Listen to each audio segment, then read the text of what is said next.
Hey everybody, it's Tim, and it's our next episode of episode number 9, in fact, of Live and Found. Let me get myself there. We go. Let me get myself all situated. So this week we're talking about bridging the gap, and what we mean by bridging the gap is we're talking about episodes 6, 7, and 8, where we talked about schema, and then we talked about using clear, concise language that AI understands better. And then we ended up last week talking about alt text and what you need to add for graphics. So this week we're going to go into a little more how to blend those together to make sure that you are AI visible. So what do we mean by, say it simply, what we mean by a visibility gap?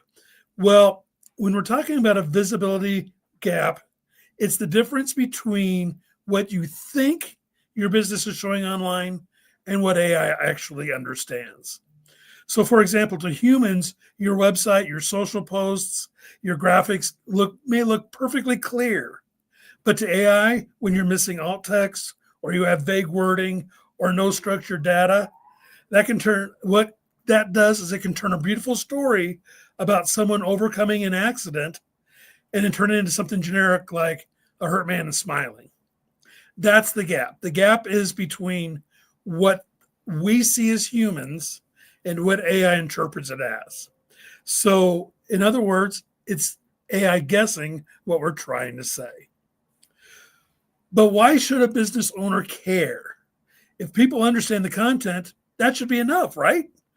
Well, not anymore. Remember, the world is changing, and we're going to talk about this. We're going to put a blog on our website real soon, probably today, about what Google has admitted, that the open web is not growing anymore. So AI is now the first reader of your content. Google's AI overview, ChatGPT, Perplexity, they're going to scan your business before people even see it. So if AI doesn't get your story straight, you're simply not going to show up. And if you're not showing up, your competitor is. And not to be harsh, but if AI doesn't understand you, it's going to deprioritize you. It's going to knock you down in what it answers.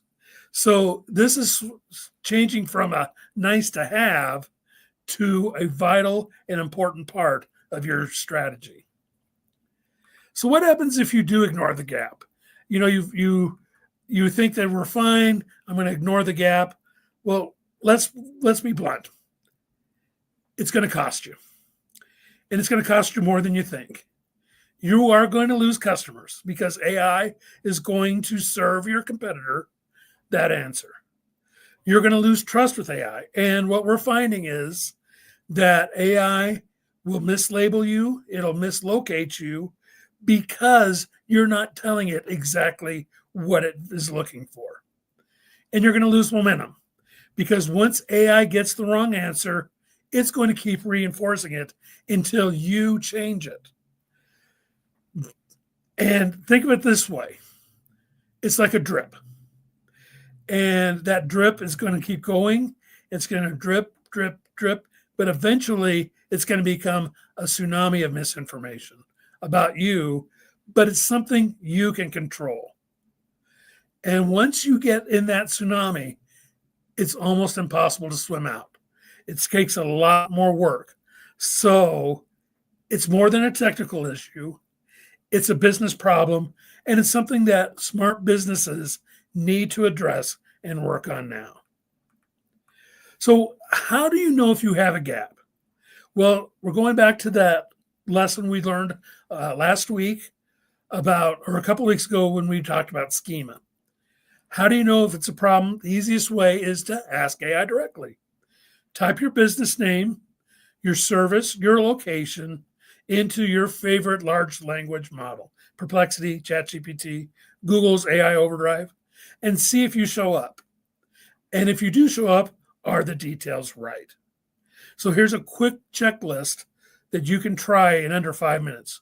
Search your name alone, then search your service and your location, and then ask Who is the best service in my location? You do those three things and you don't come up on any of those searches, then you have a gap. And if you're missing, misinterpreted, or buried under competitors, that's your gap, and that's where you need to fix it. So it's doable, it's fixable, and it's not a mystery audit. And it's not something that's hidden behind the scenes like sometimes we felt SEO keywords were. It's right there for you to find the answer straight and right from AI's mouth. So how do you bridge the gap? How do we fix it?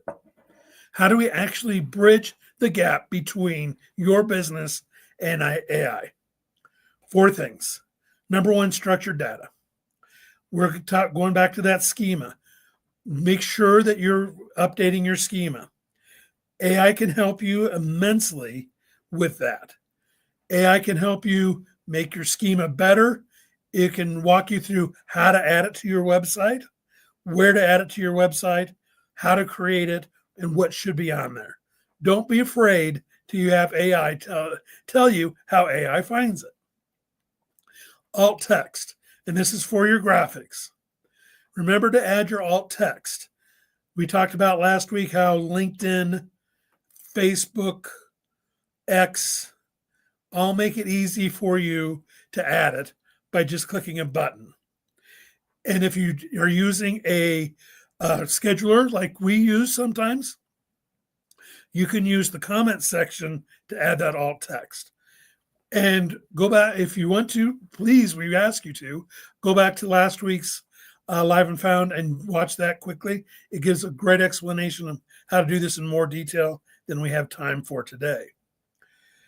You want to look for your local credibility signals. You want to keep your profiles and your reviews and your citations fresh. So we say it again, we've said it before, update your blogs. Make sure your blogs are updated. Make sure your reviews are fresh and new. If you have a review from 4 years ago, that does not weight as much as a review done recently. And make sure your writing is clean, specific, and uses plain words about your service and your location. Remember, AI rewards those that are the authority. Clear, precise language goes further with AI than any clever slogans or technical jargon you can put out there. I feel that sometimes businesses love to use the technical jargon because it makes them sound like they're the experts.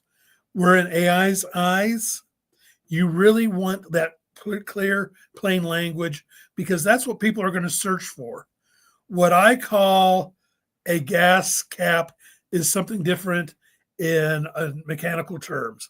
And that's what you have to realize is I'm going to be looking at it with plain language, and that's what needs to be represented on your website, in your posts, is that plain language. So it's not about doing a magic trick. It's about laying clarity, structure, and credibility on each other, creating that bridge between you and AI, and that's filling that gap. So how does Found First help with this? We've been talking about Found First now since earlier in this year. It's our signals. Please go to our website, Your AI Wizards, and read our blogs about the 8 signals. So Found First is built around closing this gap. Our 8 signal framework makes sure businesses don't just get found once, but they become AI's go-to answer. It's a process of clarity, consistency, and reinforcement. Once AI recognizes you as the reliable answer, it's very hard for your competitors to knock you off. So now is the time to start grabbing that ability. It's not too late. It's still new enough that you can grab AI's attention. And like it says, once you have AI's attention and you keep proving to AI that you are the authority, it's going to keep coming back to you. And that's where being found first is vital. So we've laid a lot on today about the bridge.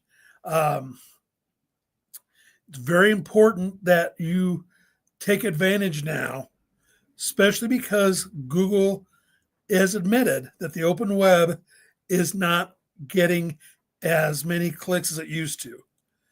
Your people aren't clicking on those items that they used to click on the banners, on the ads, etc. They're going right to AI, and they're asking AI very specific and clear questions to get the answer. So if you want your business to fix that AI visibility gap, we here can help at your AI Wizards. We have scans that can help you. We can work with you on making sure you work with your schema, with your alt text. We can help you write those. We can help you guide you in that direction. And we can actually show you where AI is missing the mark. So next week, we're going to talk a little bit about, we're going to do another one of our quarterly examinations of things that are 5 quick things to do that will help you be AI visible. So next week's is going to be, we're going to talk about 5 things to do before the end of 2025 to make you visible this year and going forward in 2026 and beyond. It's going to be a checklist to make sure AI finds you now and in the new year. So don't miss out. We'll see you again next week for our next Live and Found. And don't forget to follow us on LinkedIn, X, Facebook, and we will get you more tips about how to be live and found from your AI Wizards. This has been Tim. Thanks so much, and we will see you next week.